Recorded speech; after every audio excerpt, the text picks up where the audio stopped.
আজ তোমরা নওজোয়ান ছেলেরা এটাই মনে করছো ভাইয়া তোমাদেরকে বেহুদা বানাইছে। অসংখ্য নওজোয়ান আজকে বুঝেই না, এই সামান্য শাহওয়াতের কাছে পরাজিত।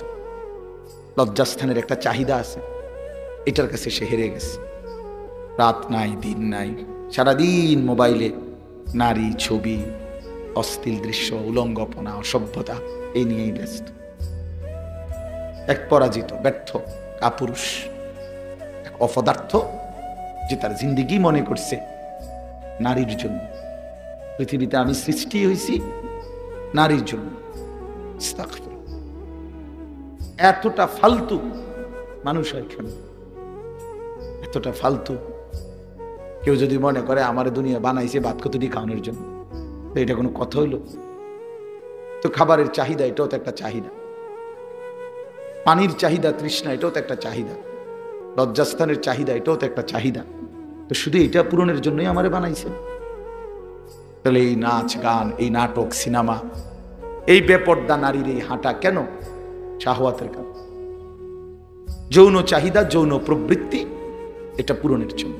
এই সমস্ত অসভ্যতা, এই সমস্ত নোংরাম, এই বেহায়া নারী, অসভ্য নারী, বেপর্দা নারী, এই বেহায়ার মাকসাদ এটাই। এই সমাজ নষ্ট করে দাও, মানুষের চরিত্র বরবাদ করে দাও, মানুষের আখলাক বরবাদ করে দাও। হাজারো কিশোর তরুণ যুবককে বুঝাও যে জীবন মানেই নারীকেও দেখা।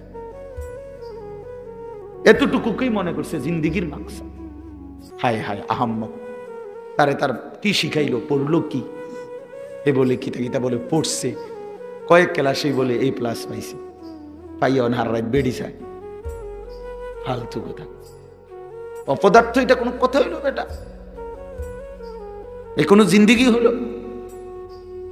যে চাহিদা আল্লাহ তাআলা দিয়েছেন সেটা পূরণের স্বাভাবিক বৈধ হালাল ব্যবস্থা আল্লাহ তাআলা রাখছে। তৃষ্ণা আল্লাহ দিছেন, তো তার জন্য পবিত্র পানি তো আল্লাহ তাআলাই দিছেন। ক্ষুধা আল্লাহ তাআলা দিয়েছেন, তো তার জন্য হালাল খাবার তো আল্লাহই দিছেন। তো লজ্জাস্থানের চাহিদা আল্লাহই দিয়েছেন, তো সেটা পূরণের জন্য হালাল স্ত্রী আল্লাহই ব্যবস্থা রাখছেন। সেটা যত সময় মিলে যাবে। এটার জন্য কুত্তার মতো অনেক কি আছে, সারাদিন জেনে মাই হইত বেড়ি হইত, এটার ফিসি ফিসি কুত্তার মতো হাঁটে কতগুলো। ওই কি রে, আয় হায় রে হাইওয়ান, হায় রে জানোয়ার। তো এই জন্য বানাইছে তোরে খোদা? বেওকুফ, এটা কোনো কথা হইল? ওরে কি শিখলো, কি জানলো, কি বুঝলো? আপনাদের বাবাদেরকেও বলি, ছেলেটারে কি বানাইতেছেন আপনি হিসাব করি। মানুষ না জানোয়ার? দেখে আখলাক যার নাই সে কোনো মানুষ না। মানুষ আখলাককে বলে, আখলাক যার নাই সে কখনো মানুষ হয় না। শব্দ দিয়ে মানুষ না। কথা তো শুদ্ধ বলে, আখলাক তো চরিত্রহীন, তো লাভ হইল কি? কথা না শুদ্ধ কয়, কেমন আছেন আঙ্কেল, ভালো আছেন? থ্যাংক ইউ আঙ্কেল, ভালো আছেন? একটা চা খাবেন, নাস্তা দিই? ও মাশাআল্লাহ, খুবই ভদ্র ছেলে, কথা কি সুন্দর। না কথা না সুন্দর, সারা রাত তো মোবাইলে উলঙ্গ ছবি দেখে। কথা বলেন না কেন? পেশাব করে তো পানি নেয় না, দাঁড়াইয়া মুতে। সমবয়সী বন্ধুদের সাথে নারী ছাড়া, অসভ্য কথা ছাড়া, উলঙ্গ কথা ছাড়া ভালো কথা বলে না। এই শুদ্ধ মানলে কি? এ তো শুদ্ধ শয়তান। কথা বলেন না কেন? এ তো শুদ্ধ শয়তান।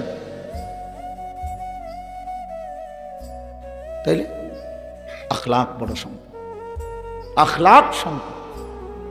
একজন যুবক হইলেও বুঝছো ভাই, একজন নওজোয়ানও যদি বুঝো, তাইলে আমার সার্থক। আখলাক সবচেয়ে বড় নিয়ামত। চরিত্রহীন সে কোনো মানুষে না। নারী লোভী এটা কোনো মানুষে না। সারা দিন সারা রাত নারী ছবি, নাটক, সিনেমা, নর্তকী, উলঙ্গ দৃশ্য, জিনা, ব্যভিচারের কথা, কল্পনা, এটা যার জিন্দিগি, এই অপদার্থ কোনো মানুষে না বেটা।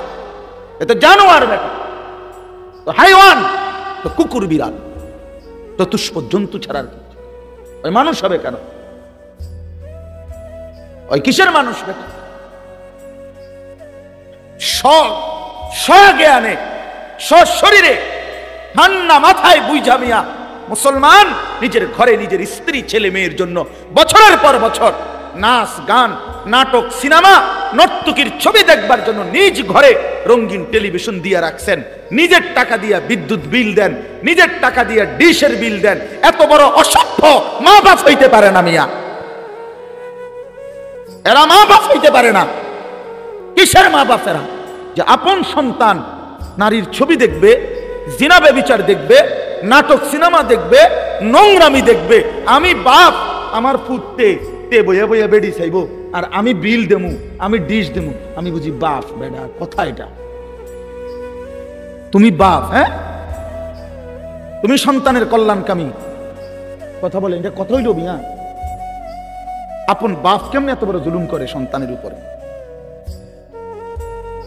আপন মা কেমনে এত বড় অসভ্যতা মেনে নিবে?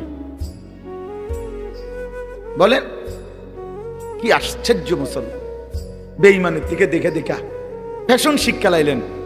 হ্যাঁ, একেবারে সামনের রুমে, ড্রয়িং রুম মানে যে রুম সোফার রুম, এই রুমে টেলিভিশনটা। মানে কি বুঝায়?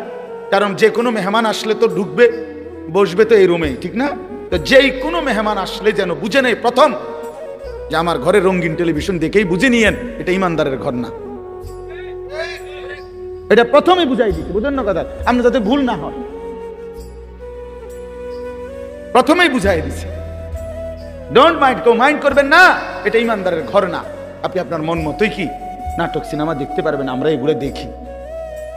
সামনের রুমে এটা তো রাখা উচিত, যদি টেলিভিশন চায়ও আমার মধ্যে এটা বাথরুমে রাখা উচিত, টয়লেটের ভিতরে রাখা উচিত, তাহলে ওইখানে আর অন্য কোনো মানুষ যাবে না। তাও ভিতরের বাথরুমে, সামনেরটা। আস্তাগফিরুল্লাহ। আখলাক শিখেন, আখলাক শিখেন। পরের বছর আর দাওয়াত দিয়ে না, কিন্তু এই বছর শুনলাম, বুঝেন না কথাটা?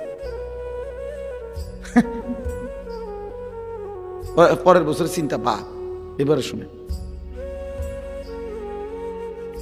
শহীদ ভাই তো ওইখানে বইয়া কয় সামনের বছরের কথা। আমি আর এই বছর ওয়াজে হইছে না, হে সামনের বছর লইয়া ব্যস্ত। আল্লাহ আমাদেরকে মাফ করে দেন। আমার ভাই বুঝতে শিখি আমরা, আখলাক বড় সুন্দর। আল্লাহ তাআলা বলছে বান্দা লিনাবলুয়াহুম, পরীক্ষা করার জন্য বানাইছি, এমনি এমনি বানাই নাই বান্দা। তুমি জানো না বান্দা, তোমারে বানাইতে আমার লম্বা সময় লাগছে। 10 মাস না, না 10 মাস, 10 বছর না, কত লম্বা সময় দুনিয়া আল্লাহ আমাকে বানাইতে লাগছে, এক আল্লাহ ছাড়া কেউ জানে। হাল আতা আলাল ইনসানি হিনুম মিনাদ দাহরি লাম ইয়াকুন শাইআম মাযকুরা। আল্লাহ বলে বান্দা তুমি জানো না, যুগের পর যুগ আমি আল্লাহ তাআলা তোমাকে সৃষ্টির পিছনে ব্যয় করেছি, কিন্তু তুমি উল্লেখ করার মতো কোনো বস্তু ছিলে না। পৃথিবীর কোনোখানে তোমার নাম নিশানা, কোনো আদমশুমারি, কোনো অফিসে, কোনো আদালতে, কোনো কম্পিউটারে, কোনো গুগলে কোথাও সার্চ দিলে তোমার নাম ঠিকানা পাইতা না। এমন লম্বা সময় আমি আল্লাহ তাআলা মানুষকে সৃষ্টি করেছি মাটি থেকে, আর সেই মাটিটা আমি কতদিন তোমার জন্য এই পৃথিবীতে, তোমার সৃষ্টির উপাদান যেই মাটিতে, সেটা কতদিন আমি জমিনে রাখছি এই কায়নাতের কেউ জানে না, আমি শুধু জানি। কথা বলেন, আল্লাহ তাআলা আমাদেরকে প্রথম কিসের থেকে সৃষ্টি করছেন? তো সেই মাটিটা কোন দিন থেকে? রবিবার থেকে নাকি?